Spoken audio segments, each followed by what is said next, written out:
안녕하세요. 저는 어려서부터 사랑이 없는 결혼 생활을 해오신 부모님 밑에서 자라서 남들이 볼 때는 지극히 평범한 것들에 대한 행복을 하나도 누리지 못하며 살았어요. 예를 들면 혼자 자는 것이 무섭다며 엄마 아빠 사이에 끼어 같이 잔다고 떼를 쓴다던가 부모님과 함께 놀이동산에 가서 엄마 한 입, 아빠 한 입, 나 한 입 같이 솜사탕을 나눠 먹는다는 것과 같이 지극히 평범한 일들이요. 저의 어릴 적 이야기를 잠깐 해볼게요. 저는 외동딸로 정치하시는 아버지, 미술관 관장이었던 어머니 밑에서 아주 유복하게 자랐어요. 아버지는 권력과 재력에 대한 야망을 가지고 계신 분이셨고, 어머니와는 선을 봐서 결혼을 했다고 했습니다. 저희 아버지 집안은 대대로 정치하는 집안이고, 저희 어머니 집은 대대로 화랑을 하는 집이었어요. 정치인 집안과 예술인 집안의 결혼은 남들 보기 좋은 구색에 불과했죠. 어머니 집은 정치하는 아버지 집안의 돈만 보고 결혼을 시킨 것이고, 아버지 집은 예술하는 어머니 집안에 고상한 타이틀이 필요해서 결혼을 시킨 것이었어요. 지금 어머니가 가지고 있는 미술관도 결혼할 때 아버지 집에서 해주신 것이었죠. 서로의 조건만 보고 한 결혼이었어요. 심지어 어머니는 그때 당시 사랑하는 남자가 있었다고 했어요. 그 남자를 버리고 아버지와 결혼한 것이었죠. 아버지 집은 남자 아이를 낳아 정치의 대를 잇기를 원하셨고, 어머니는 저를 낳고는 더 이상 자신의 몸이 망가지는 것이 싫다고 아이를 원하지 않았다고 해요. 그러자 아버지 댁에서는 난리가 났고, 그 압박에 못 이겨 2번이나 유산하면서까지 낳은 아이가 제 남동생이었어요. 어머니는 이제 남자아이를 낳았으니 더 이상 자신의 삶을 터치하지 말라고 했고, 아버지의 대외적인 활동 때만 다정한 부부가 되었어요. 쇼윈도 부부였죠. 아버지의 정치 활동에 이혼이라는 오점은 있을 수 없는 일이었고, 어머니의 화교 활동에는 아버지의 막대한 지원금이 필요했기 때문이었죠. 제가 초등학교 6학년 때 저는 아버지에게 다른 여자가 있다는 것을 알았어요. 제가 늘 언니 하며 좋아했던 아버지 옆에 항상 따라다니는 수행비서였는데, 어느 날 아버지 서재에서 아버지와 그 언니의 불륜 현장을 봐버렸고, 그날 이후로 저는 그 언니를 언니라고 부르지가 않았죠. 아버지 앞에서 그 여자라고 불러서 혼났던 기억이 나네요. 전 제가 본 것을 엄마에게 울면서 이야기했지만 엄마는 제 머리를 쓰다듬으면서 예진아, 네가 이해가 될지 모르겠지만 아빠도 엄마도 각자의 삶이 있단다. 하지만 우리 예진이와 예준이의 엄마 아빠로의 자리에서는 최선을 다할 거야. 그 얘기를 들은 지 얼마 지나지 않아서 저는 어머니에게도 남자가 있다는 것을 알았습니다. 너무 빨리 철이 들었던 것일까요? 저는 어린 나이에도 그런 부모님의 모습을 인정하며 자랐던 것 같아요. 아니, 더 정확하게 말하자면 그런 것들을 너무나 당연히 여기면서 사는 부모님과 할아버지, 할머니 아래에서 세뇌되었던 건지도 모르겠어요. 저는 친구들의 평범한 일상이 늘 부러웠습니다. 그리고 생각했죠. 나는 커서 절대로 우리 엄마 아빠처럼 안 살 거야. 난 정말 사랑하는 남자와 결혼해서 죽을 때까지 사랑하며 살 거야. 학창시절 저는 로맨스 소설에 빠져 살았고, 친구들과 팬픽 소설을 연재하며 부모님에게서 보지 못했던 사랑에 대한 결핍을 풀곤 했었죠. 그렇게 저는 성인이 되었고 어머니의 영향으로 미대를 졸업했어요. 제가 대학교를 졸업하자마자 아버지께서는 여기저기서 선자리를 가지고 오셨습니다. 그냥 봐도 스펙과 집안이 쟁쟁한 남자들이었죠. 아버지 성화에 나간 선자리에서 많은 남자들을 만나보았지만 제 마음에 들어오는 남자는 없었어요. 처음부터 서로의 집안과 스펙만 보고 만난 선자리에서 제가 원하는 사랑을 꿈꾸는 남자를 만나는 것은 쉽지 않았죠. 가는 선자리마다 잘 안 되니 아버지께서는 저더러 유학을 가라고 하셨어요. 다 큰 처녀가 들어오는 선자리마다 성사가 안 되고 시집을 못 가고 있으면 소문 안 좋게 난다고. 유학이라도 가야 공부한다고 둘러라도 된다면서요. 그렇게 저는 프랑스 파리로 유학을 가게 되었어요. 그리고 그곳에서 지금의 남편을 만나게 되었습니다. 남편은 1년간 캄보디아에서 장기 의료봉사를 하다가 한국으로 들어가기 전 3주간 파리로 여행을 온 사람이었죠. 저는 그때 당시 콩코르드 광장 계단에 앉아서 노래를 듣기도 하고 참 자유로워 보이는 사람들을 도화지에 그리기도 하고 어떤 날은 제가 좋아하는 로맨스 소설을 쓰기도 하면서 시간을 보내곤 했습니다. 그날은 제가 그림을 그리고 있는데 한 남자가 다가왔습니다. 한국 사람이세요? 네. 그림 그리는데 얼마예요? 이거 돈 받고 하는 거 아닌데. 저는 돈 받고 그림 그려주는 건 줄 알고 실례했어요. 같은 한국 사람끼리 공짜로 그려주죠 뭐. 타국에서 자국민을 만난다는 것은 얼마나 기쁜 일인지 몰라요. 심지어 유학생활 1년 동안 무료했던 제 삶에 그 남자의 등장은 봄을 맞이하는 따뜻한 봄비 같았죠. 우리는 서로 첫눈에 반했고 운명처럼 서로에게 끌렸어요. 소울메이트를 만난 기분이었죠. 우리는 매일 24시간이 부족하리만큼 붙어 있었고, 저는 그 사람에게 해외 의료봉사를 하며 그곳에서 만난 순수한 영혼들 이야기를 듣는 것이 좋았어요. 그 얘기를 할 때 그 사람의 아이 같은 모습과 맑은 눈동자가 좋았습니다. 정말로 사랑이 많고 정이 많고 따뜻한 사람이라는 것을 느낄 수 있었죠. 야속하리만큼 3주라는 시간은 쏜살같이 지나갔어요. 저는 아직 1년이라는 유학 생활이 남아있었기에 우리는 1년 뒤 한국에서 만나자고 약속했죠. 서로의 사랑을 확인했고 서로의 사랑이 변치 않을 것이라 여기며 우리는 그렇게 헤어지게 되었습니다. 그때부터 우리는 메일을 주고받으며 서로의 사랑을 확인했고 서로가 보내는 하루의 일상을 공유하며 몸은 떨어져 있지만 항상 함께하는 것 같았어요. 남편은 한 달에 2번은 손편지를 적어서 보내줄 정도로 자상하고 섬세한 사람이었어요. 그렇게 1년이 지나고 저는 한국으로 돌아왔습니다. 제가 귀국해서 처음으로 만난 사람은 당연히 남편이었어요. 우리의 사랑은 변함이 없었고 우리는 결혼을 약속했습니다.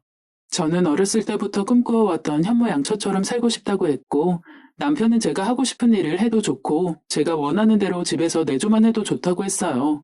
내가 어떤 모습이든 저를 사랑한다고 했죠. 하지만 아버지께서는 우리의 결혼을 반대하셨어요. 남편은 치과 의사였지만 남편의 부모님께서는 작은 시골에서 농사를 지으셨거든요. 개천에서 용된 놈이랑 결혼하지 말거라.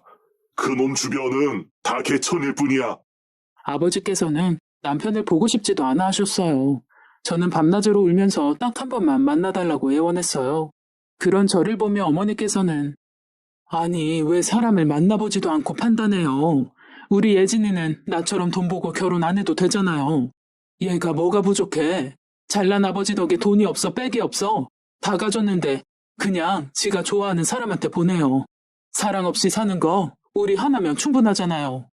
어머니께서는 한평생 남편으로부터 사랑받지 못하고 무늬만 부부였던 지난날을 돌아보시며 하나밖에 없는 딸은 정말 사랑받으며 살기를 바라셨어요. 예진아, 너는 엄마처럼 살지 마. 결국 아버지께서는 우리 결혼을 허락하셨고 남편에게 커다란 치과를 개원해 주셨어요.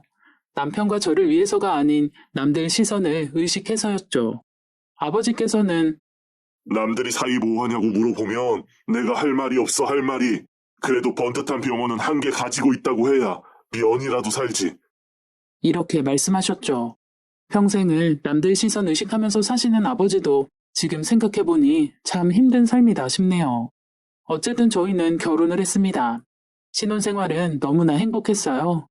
전 제가 꿈꾸던 사랑하는 남자와 결혼했고 사랑받는 아내가 되어서 남편을 위해 식사를 준비하고 남편의 셔츠를 다리고 남편의 넥타이를 골라주는 것이 행복했어요. 저는 일주일에 한 번 시댁에 가서 시부모님께 인사를 드렸습니다. 시부모님께서는 저를 굉장히 예뻐하셨죠. 우리 도훈이가 장가를 잘 갔어. 어디 가서 이런 복덩이가 들어왔는지. 아가, 이렇게 자주 안 와도 된다. 거리도 먼데 몸이라도 상하면 어쩌려고 그러냐. 우리는 신경 쓰지 말고 너희 둘이 잘 살아. 시부모님은 좋으신 분들이었어요. 그런데 저는 두 분이 힘들게 농사를 지으시는 게 항상 마음에 걸렸습니다. 제가 갈 때마다 아버님의 기침이 더 심해지는 것 같았고 햇볕에 그을리신 어머님은 나이보다 훨씬 늙어 보이셨죠. 그렇게 두 분을 뵙고 오는 날이면 좋은 외제차에 에어컨 팡팡하게 틀고 다니는 제가 괜히 죄송했어요. 그래서 한 번은 남편에게 여보, 어머님 아버님 너무 힘들게 일하시는 것 같아. 자기 공부시키느라 고생만 하셨잖아. 농사 그만하시고 우리가 모시고 사는 건 어때? 라고 물었더니 남편은 당신 마음은 알겠는데 부모님이 원하지 않으실 거야. 항상 신경 써줘서 고마워. 여보, 그럼 힘든 농사는 그만두시고 두 분 전원생활하게 우리가 좀 도와드리면 어때? 매달 생활비 보내드리는 것만으로도 감사해 하시는 분들인데. 내가 아빠한테 말씀드려볼게. 평택에 있는 전원주택 거기 아무도 쓰는 사람도 없는데 어머님, 아버님 거기로 모신다고 말씀드리자. 그건 좀, 우리 결혼할 때 아버님께서 병원도 해주셨는데. 집을 왜 그냥 놀려? 앞에 텃밭도 있고 어머님, 아버님 거기서 노후 생활하시면 딱일 것 같은데. 저는 남편 뒷바라지 하느라 허리 한번 못 펴고 고생만 하셨을 시부모님께 보상을 해드리고 싶었어요. 그래서 아버지께 말씀드려 평택에 있는 크진 않지만 두 분이서 살기에 적당한 전원주택에 살게 해드렸어요. 남편도 시부모님도 끝까지 싫다고 하셨지만 그래야 제 마음이 편하다고 설득했습니다. 그런 저를 보며 아버지께서는 남자 잘못 만나서 늙은 시부모까지 업고 산다며 막말을 하셨어요. 그러든지 말든지 저는 행복했습니다. 남편은 매일 저더러 천생 여자라며 천사라며 당신을 만난 건 내 인생 최고의 선물이야 라는 말을 자주 해주었어요. 그런 남편에게 저는 더욱 잘하고 싶었어요. 제가 가진 걸 다 주고 싶었고 그것은 모두 사랑하기 때문에로 설명이 되었죠. 남편은 하루에도 수십 번씩 나 정말 결혼 잘한 것 같아 라는 생각을 들게 해주었어요. 그렇게 행복한 결혼 생활을 하던 어느 날 저희 달콤했던 꿈 같은 시간이 산산조각 나는 일이 일어나고야 말았습니다. 그날은 남편이 회식으로 집에 늦게 들어온 날이었어요. 남편은 술에 취해서 들어왔고 씻지도 못한 채 거실 소파에 누워버렸어요. 무슨 술을 이렇게 많이 먹었나 싶어 남편의 양말을 벗겨주는 그때 남편의 폰에 알림이 울렸습니다. 메시지인가 싶어 핸드폰을 봤는데 잠금 화면에 어떤 어플의 숫자가 80개나 떠 있더라고요. 저는 그게 무슨 어플인지 몰랐기에 메일인가 싶어 대수롭지 않게 넘겼어요. 며칠 후 남편이 집에 노트북을 놔두고 왔는데 병원으로 가져다 줄 수 있냐고 했습니다. 서재에 갔더니 책상 위에 남편이 쓰는 노트북이 있더라고요. 노트북이 켜져 있기에 끄고 가지고 가려고 하는데 바탕화면에 며칠 전 남편의 폰에 떠있던 어플이 바로가기가 되어 있었어요. 이게 뭔가 싶어 클릭했더니 로그인이 되어 있더군요. 그것은 남녀 채팅 커뮤니티였습니다. 심심한 30대 들어오세요. 오늘 한 잔 가능한 사람 들어오세요. 돌싱끼리 진솔한 대화 등등 대화방의 주제에 저는 충격을 받았습니다. 남편이 왜 이런 걸 하는 거지? 순간 머리가 하얗게 되면서 손이 덜덜 떨렸어요. 저는 남편의 프로필에 들어가 보았어요. 닉네임 초코송이. 닉네임을 보는 순간 숨이 턱하고 막히더군요. 결혼 초 남편이랑 미용실에 머리를 자르러 갔는데 원장님이 남편에게 정말 잘 어울릴 거라면서 머리를 자른 적이 있는데 그 모습이 마치 초코송이 같아서 제가 막 놀려댔었죠. 저와의 추억을 파렴치한 곳에서 팔고 있는 모습에 정말 피가 거꾸로 치솟았습니다. 프로필 소개, 30대 초반 치과 의사, 유부남, 알고 만나는 편안한 만남 추구. 그때부터 심장이 콩닥콩닥 뛰는데 정말 주체할 수가 없더군요. 본인이 유부남인 것까지 밝히면서 이런 짓거리를 당당하게 하다니요. 심호흡을 하고 프로필 옆에 있는 쪽지함을 열었습니다. 묻 여성들과 남편이 주고받은 수많은 쪽지들이 있었어요. 안녕하세요. 저는 그 자리에 앉아서 남편이 나누었던 모든 대화의 현장을 보았습니다. 한 여성과의 대화에서 남편은 그 여자와 술 약속을 잡았고 낯뜨거운 대화들이 오가고 있었어요. 날짜를 보니 며칠 전 회식한다고 늦은 그날이더군요. 저는 배신감에 눈이 뒤집혔고 애써 침착하며 다른 쪽지함들도 모두 읽어보았습니다.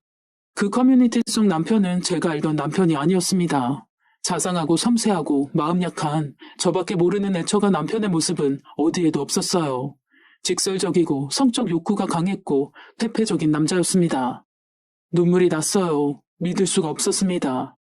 내 모든 것을 다 주고도 부족했던 너무나 사랑하는 내 남편의 두 얼굴. 당장 찾아가서 따지고 싶었습니다. 도대체 이게 뭐냐고, 어떻게 나한테 이럴 수가 있냐고. 그 순간 아버지의 말이 떠올랐습니다. 남자는 배부르고 등 따뜻하면 다 한눈 판다. 그 인간이라고 안 그럴 것 같으니? 사랑이 밥 먹여준다더냐? 네가 말하는 그 사랑이 영원할 것 같으냐?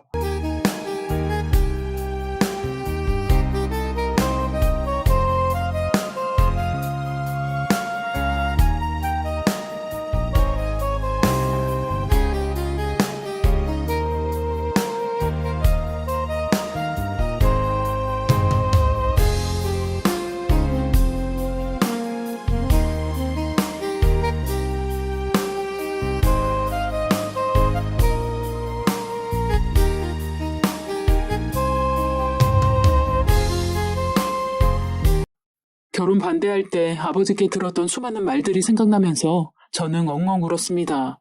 아버지께 보란 듯이 사랑으로 잘 사는 모습을 보여주고 싶었는데 남편의 두 얼굴을 보는 순간 모든 것이 무너져 내렸습니다.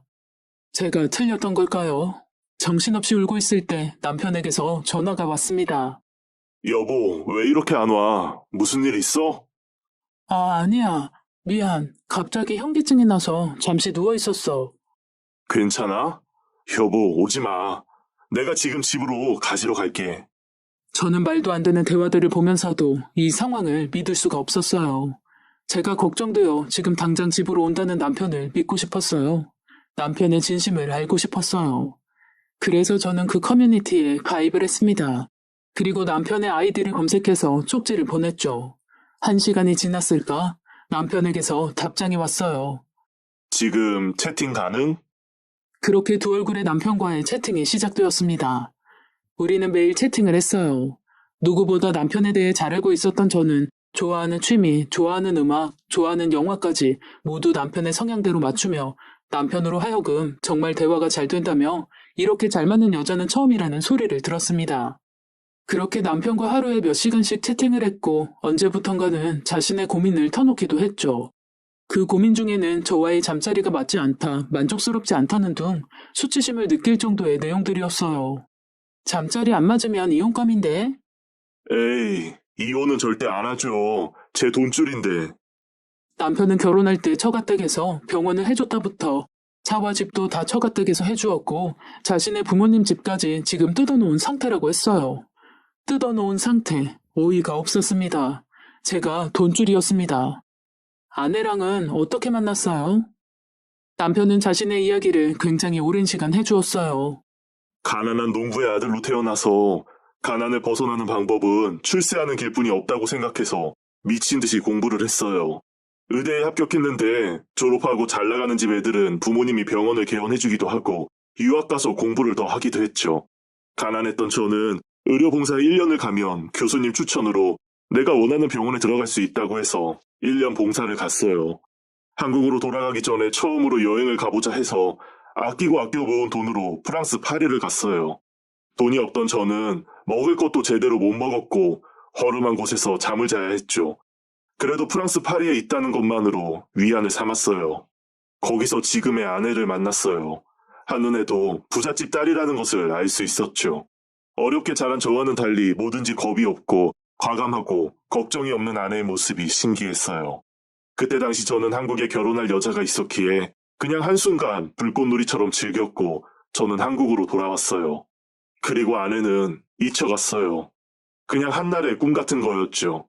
그런데 한국으로 돌아와 다시 가난한 현실을 마주하니 문득 아내가 생각났어요. 아내와 주고받은 메일에서 아내의 부모님이 이름만 대면 다 아는 사람이라는 걸 알게 되었고 알아보니 제가 생각한 것 이상으로 아내의 집은 부자였어요. 내 출세길은 그 여자밖에 없겠다는 생각이 들더라고요. 이 여자를 잡아야겠다는 생각에 저는 8년 사귄 여자친구를 버렸어요. 남편의 이야기를 듣는데 눈물밖에 나지 않았어요. 이 남자는 내 돈을 사랑했던 거였구나. 나를 사랑하지 않는구나. 출세를 위해 결혼을 약속한 8년이나 사귄 여자를 버릴 만큼 잔인한 남자였어요. 소름이 끼치더군요. 그래도 결혼에 성공하셨네요. 하하, 사랑밖에 모르는 여자가 세상에서 제일 쉽죠. 난 너밖에 몰라. 당신만 있으면 돼. 이것만 해주면 되거든요. 웃고 있는 저 남자는 더 이상 제가 사랑하는 남자가 아니었어요. 저는 복수하고 싶었어요. 저를 이용한 대가, 사랑 없이 결혼한 대가를 치르게 하고 싶었어요. 저더러 이곳에서 만난 여자들이랑은 다르다면서 지금까지 여기에서는 의미 없는 하룻밤을 원하는 사람들밖에 없었는데 이렇게 대화가 잘 통하는 사람을 만나니 기쁘다고 하더군요. 누구에게도 얘기하지 못했던 진짜 자신의 속마음을 다 얘기할 수 있어서 후련하고 제가 너무 편하다라나 뭐라나요. 제가 자기 인생의 쉼터 같답니다. 고해성사 같답니다. 하지만 양심의 가책은 없었어요. 아내가 저희 부모님께 전원주택을 해주자고 했을 때 저의 부모님은 한사코 거절했지만 그건 다 예상된 시나리오였어요. 저희 부모님께 아내가 집에 가면 더 힘든 척하며 농사일이 고된 척하라고 했죠. 사실 그때 부모님은 농사를 짓고 있지도 않았어요. 처가에 놀고 있는 전원주택이 있다는 걸 알고는 저희 부모님께도 그 집 얻어내야 하니 연기를 잘하라고 했었어요. 착한 아내는 덥석 잘도 물더군요. 부잣집 며느리 얻어서 저희 부모님도 편하게 살아요. 인생이 이렇게 쉬운 거더라고요. 지금까지 시부모님이 제 앞에서 했던 많은 행동들이 다 연기라는 것을 알게 된 후 저는 치를 떨었습니다. 허리가 아프다는 둥, 올해는 수확이 없다는 둥, 집이 오래되어서 너무 춥다는 둥. 그 남자 말대로 너무 착한 제가 덥석 물었네요. 하지만 그 남자는 저를 사랑밖에 모르는 천사인 줄 알았지만 아주 중요한 것을 놓치고 있었나 봐요. 저는 피도 눈물도 없는 정치인의 딸이라는 것을요. 피는 못 속이죠. 이런 일을 당하고 나니 저는 독해지더라고요. 제 속에서 칼날을 갈며 저는 아버지를 찾아갔습니다. 저는 아버지께 이 모든 사실을 말씀드렸고 아버지는 당장 그 인간 잡아오라며 소리 질렀지만 저는 제 방식대로 복수하고 싶었어요. 남편과 저는 또 채팅을 했습니다. 시간이 지날수록 남편은 저를 만나고 싶어 했죠. 만나서 이야기를 나누고 싶다고 했고 제가 궁금하다고 하더군요. 이렇게 잘 맞는 여자는 처음이에요. 너무 특별한 사람 같아요. 우리 만날 수 있을까요? 초코송이님, 저도 너무 보고 싶지만 지금은 힘들어요. 사실 친정아버지가 치매예요. 며칠 전부터 제가 간병하고 있어요. 한시도 자리를 비울 수가 없네요. 남편은 요양원에 모시는 것이 어떠냐며 자기가 소개를 시켜주겠다고까지 하더군요. 아니에요. 지금 제 형편에 간병인을 쓸 여력이 안 돼요. 퇴직금 신청을 해놨으니 그때까지는 자식들이 돌아가면서 돌봐드려야 할 것 같아요. 저는 구구절절 가난했던 어릴 적 이야기와 하고 싶은 것도 제대로 하지도 못하고 컸던 이야기. 그래서 마음이 늘 외로웠는데 당신과 채팅하면서 너무 위로가 되었다는 등등 우는 소리를 했어요. 제가 안타까웠는지 아니면 본인의 재력을 자랑하고 싶었는지 남편은 저에게 대뜸 돈을 대주겠다고 했습니다. 참 피가 거꾸로 솟더군요. 기가 막혀서 말이 안 나오더군요. 얼굴 한 번 안 본 여자에게 1,000만 원이라는 큰 돈을 보내겠답니다. 제가 너무 안타까워 도와주고 싶다며 돈은 천천히 갚으라고 했어요. 실제로 온라인상에서 사랑의 감정을 이용해 이런 사기를 치는 사람이 있다고 들었을 때 이런 거에 누가 속냐고 콧방귀를 꼈었는데 바보같이 속는 그 피해자가 남편이 될 줄은 몰랐네요. 며칠 뒤 저는 친정집으로 남편을 불렀습니다.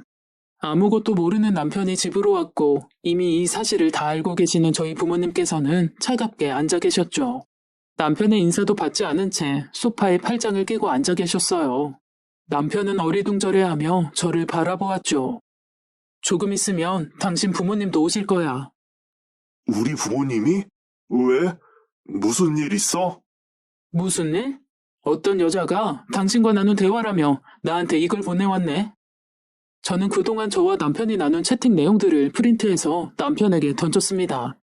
남편의 얼굴은 사색이 되었고 바로 무릎을 꿇으며 여보, 오해야. 여보, 내 얘기 좀 들어줘. 이 여자는 미친 여자야. 채팅을 했던 것은 사실이지만 이건 다 조작된 거야.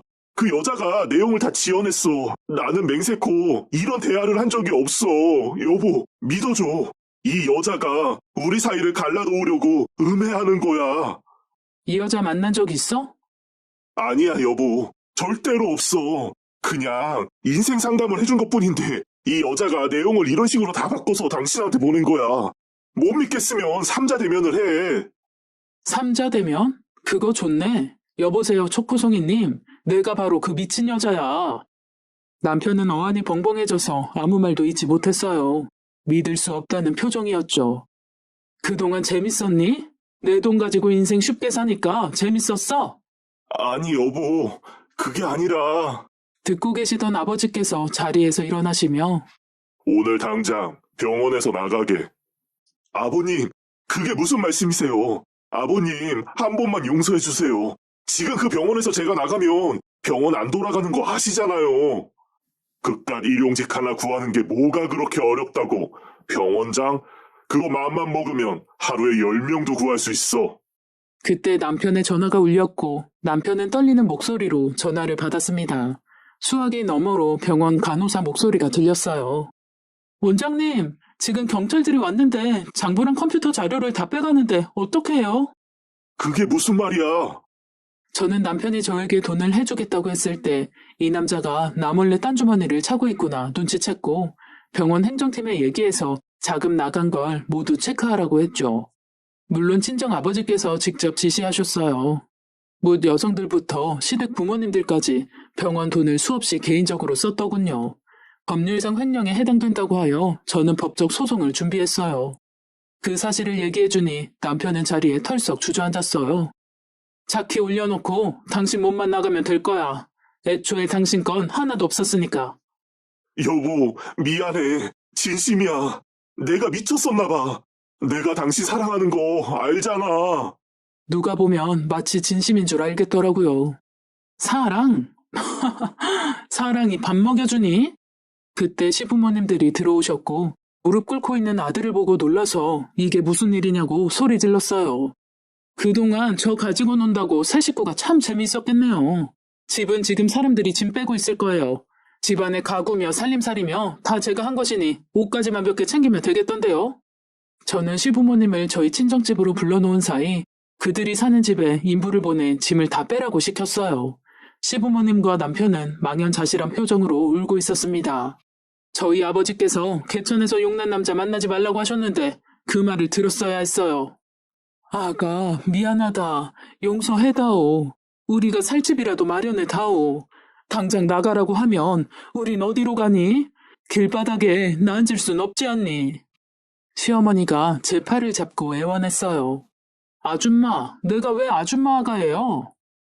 저의 싸늘한 말에 세 명은 넋을 놓고 저를 바라보았습니다. 나보고 사랑이 전부인 여자라고 했지? 그걸 빼고 나니 이런 모습이네. 이게 당신이 원하는 모습 아니었어? 아 참, 위자료는 필요 없어. 나는 돈이 아주 차고 넘치거든. 그렇게 저는 이혼했습니다.